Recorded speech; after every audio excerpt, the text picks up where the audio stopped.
hybristophilia comes to mind. This is a paraphilia where people are aroused by people who have committed outrageous acts such as cheating and crimes, including the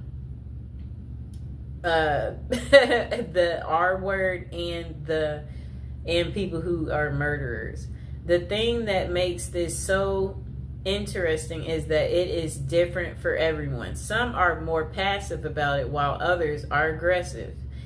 Okay, so it says passive hybristophilia. This is when someone is drawn to criminals but they do not act on it or try to assist them in any way.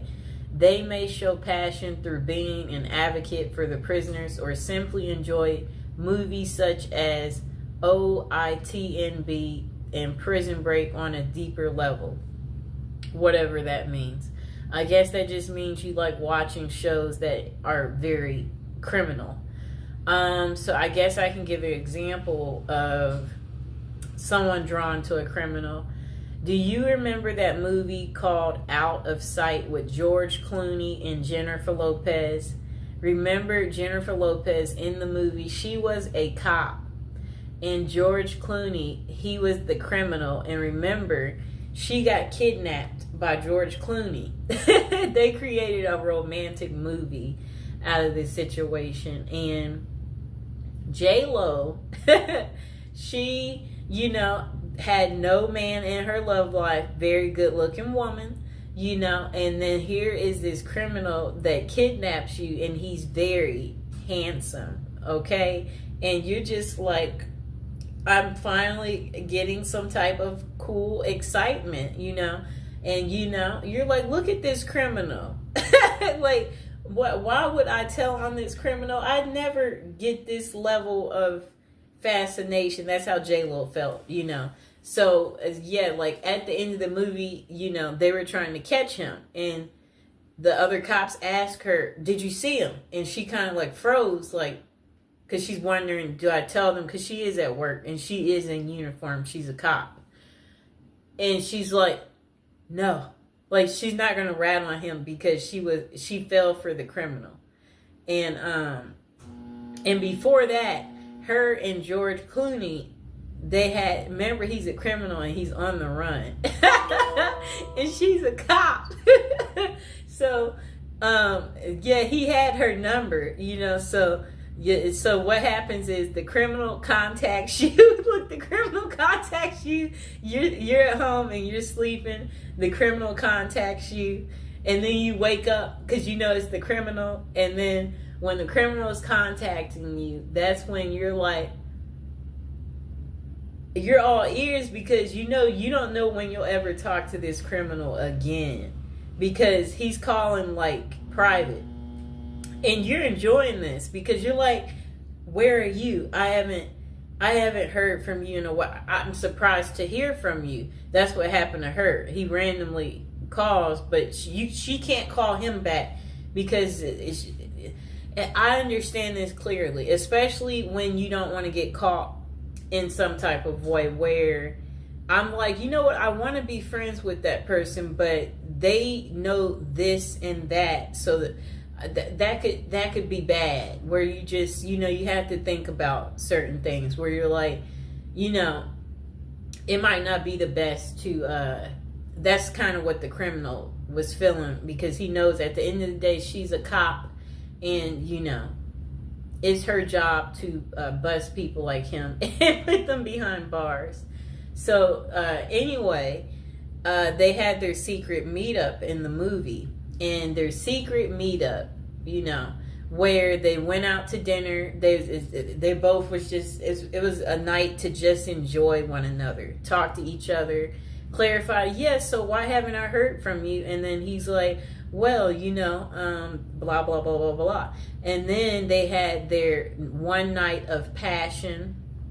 It was an unforgettable, I guess, moment. That was her one night of fun. And then that was pretty much the end of it, and then she didn't hear from him anymore. Like, it's like, it was a really, really good movie. Probably one of her best movies. Okay, so look, Back to aggressive. The next one's called aggressive hybristophilia. This is where trouble can arise. These are men and women who proactively help the criminal they are attracted to.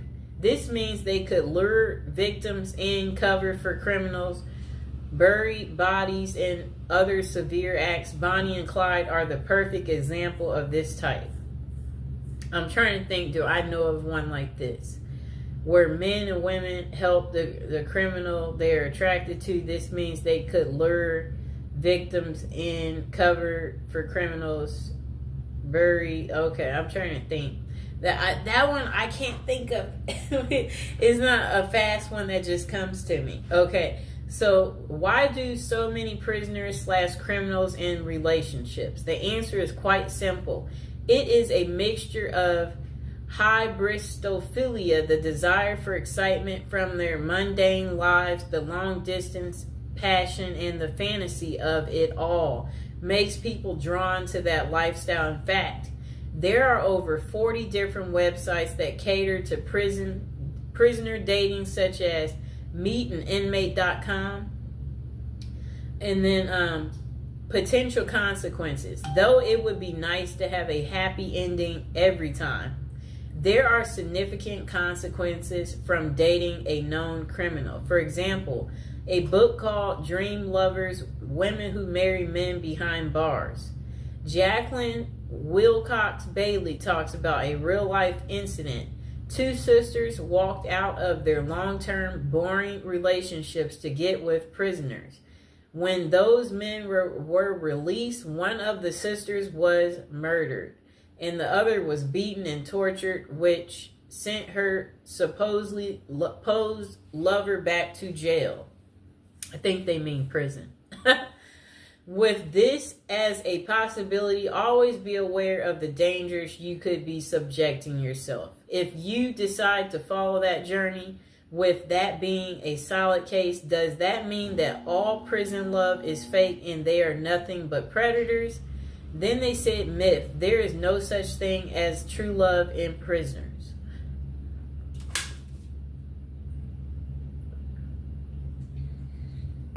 Okay,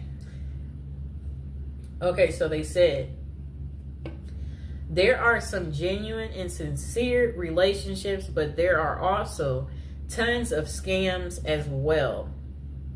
How do you know the difference? If you are reading a letter from someone behind bars and they ask for money in any way, it is likely a scam. Do not fall for it. They could either be reaching out to women and men for financial gain, attention with the media, or to gain supporters, just like Ted Bundy, Richard Ramirez, and Scott Peterson did. I know what all of them look like. That's how infamous they are. For the record, serial killers such as those noted above are less often associated with scams and writing letters. You may think that they are great at manipulating, but that is not the case with them. They get away so well with murders and crimes because they are bold, always act like they have nothing to lose, and never overthink what they are doing. With an IQ of below average, more love letters come from non-serial killers who are much smarter and think things through better. Okay, overall, use your best judgment. These people will not always con you. They may be truly into letter writing for human connection. That's kind of funny because like they crave the connection, so they're writing the letter because, you know, there are many people in jail who do not have family or friends to reach out to. So they turn to pen paling to feel involved, valued, heard, and feel like they matter. Though it may not always be about love, it can still be about companionship and support, and worth volunteering to help people such as them feel cared about. Bonus: how to craft a prison letter. One thing I noted the most about the letter I have how well written it is. There are no errors. The penmanship was nearly perfected and the message was very well contrasted. So how did someone in prison learn to write so well? One word: practice. Those who write love letters would use trial and error in their writing. For example, they would keep tabs on the responses they would get from their loved ones. When they said certain things, they would then work on perfecting in those areas to get even more positive responses. In addition, they could have utilized other inmates for assistance as well. More perspective is a catalyst for fostering new ideals and learning how to write a moving love letter or scamming someone successfully. If you want to learn to write a great letter, start with practicing. Use your feedback as a guide and never be afraid to ask for help so you can become a pro. And the final thought: falling in love with criminals and prisoners is hyperbristophilia. Though having this characteristic is a passive sense, is fine. Seek help if you feel like you will act on those passions. There are limited professionals that can assist, but it is worth finding a reputable person before you do anything drastic that could land you in jail yourself. Oh no. Remember, human connection and writing to prisoners is a great way to improve their quality of life. If you are talking to someone who has no one else on their side, keep being a hero to them. But always know the signs and be mindful if they are trying to scam you or not. The last thing you want to do is fall in love with someone behind bars only to find out they were using you for personal gain. At the last word from us, we don't know everything, but we do have an opinion on everything. Oh boy. That was quite interesting, right? Oh boy. That's what I have to say about that. I hope that, now you know why women love men in prison. I hope this has gotten through to you guys.